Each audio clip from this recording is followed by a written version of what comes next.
Sénégal Actu dal leen ak jàmm ci xibaar yi dañ koy dooree ak mbirum Ousmane Sonko lañ koy dooree waat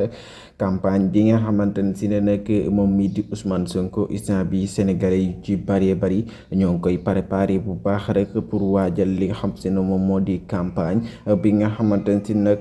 Bassirou Diomaye Faye mooy candidature bi nga xamante ne si nag Sénégalais yi moom rek la ñu bëgg te Ousmane Sonko moom la joxoñ pour rek mu dem ci élection présidentielle yi atum 2024 moom mi nga xam si ne moom moo di Bassirou Diomaye Faye campagne boobu nag